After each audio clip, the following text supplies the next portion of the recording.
Hi guys, my name's Warwick Mihaly from Mihaly Slocombe for those that don't know me, and I'd like to present to you a little lovely little project of ours, Coburg Frieze. This is a photo of the finished project, or a detail of the finished project, but it's actually also the starting point of our design journey. It's a collection of curated objects of our clients, Alicia and Mark, some of them which are actually made by our client Alicia. And it captures the spirit of our client's design brief to us, small but beautiful and carefully crafted. This house is located in Coburg, in a quiet suburban street, and it's surrounded by a wash of terracotta rooftops, including our own, which you can see there in the middle. And an important part of our design response are these two north-facing light scoops that pop up from the roof, coloured to respond to that terracotta context. And I'm going to tell you just a short story about this project through the lens of 3 chapters. So chapter 1, less but better. So inspired by Dieter Rams's famous idea about design, we approached this project with the aim to distill what was really needed. And we did this because the clients commissioned us with a modest budget, south of $500,000, but also modest scope for their renovation. And we thought this was actually quite suitable given the humble origins of the original interwar house, with its brick front facade and its weatherboard sidings, which is this kind of classic solution to budget constraints in the 1930s. And our goal was to be modest in scale but exquisite in outcome. So we started with 112 square metres of house, and we shaved just this tiny little turquoise bit off the back of the house, the lean-to, and renovated the services areas down the side of the house, and then maintained the bedrooms and corridor spaces pretty much intact as much as they were, as much as we could, sorry.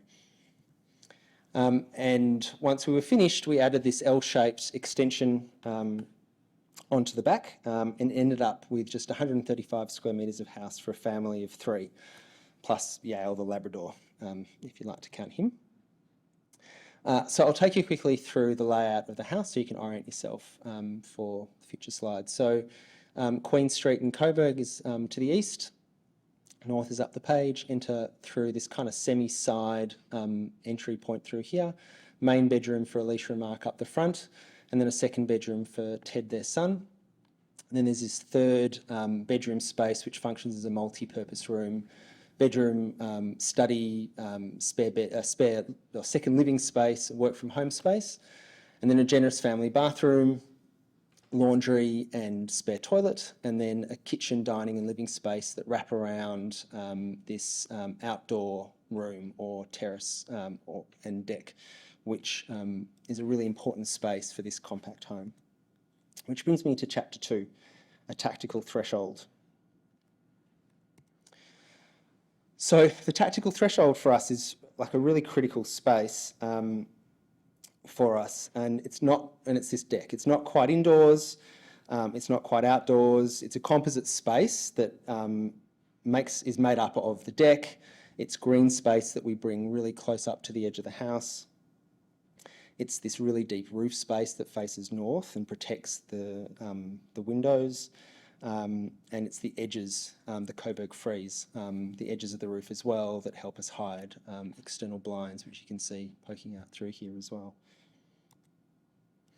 And it has a couple of really important jobs to do, a couple of important objectives. Objective number 1 is to shield the living spaces from a frankly ugly townhouse development to the north, but also connecting us to northern sunlight. And simultaneously shielding us from harsh western sunlight to the west, but connecting us to the beautiful garden to the west. So these are the jobs: shielding to the north and using the deep roof to help us do that and protecting those north-facing windows, but then activating us into that garden space and connecting us to that outdoor room, and then connecting us through to that garden, and then using those external blinds as that shielding device, protecting us from that western sunlight. And it does all of that with this collecting device, this deep, generous roof that wraps around those outdoor elements, and the eponymous, if I've said that word right, Coburg Frieze, that is the roof element that connects all of those things together. And what's really wonderful about this as a device is it's really economical space. It's outdoors. There's not much going on from a construction perspective, but it's a really dynamic, functional room that is an important outdoor living space itself, that's accessible almost all year round thanks to these elements that we've put in place, and it's connected to the garden and will become greener and greener over time. But because of the shielding that we've done, disconnecting the ground plane from that northern edge by shielding the house from that northern neighbour, we still needed to find ways to bring in northern sunlight. And we've done that through these roof light scoops that pop up above the frieze. And these light scoops are themselves protected from with some external blinds that run down the outside of the glass if we need to during summer months. And the result is this incredibly dynamic edge condition that exists to the edges of all of this beautiful living space that provide really wonderful ways to connect to garden and connect to light, shielding us from that northern neighbour and providing uninterrupted and undisturbed access to sky views.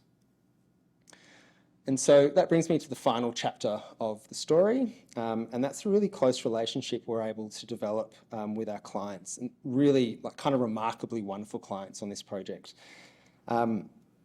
So those objects that I showed you in that first slide were important in and of themselves, but they weren't just the objects themselves. They were tied to the history of the house, tied to their family history, and demonstrated their interest in craft and making that we share as a design studio.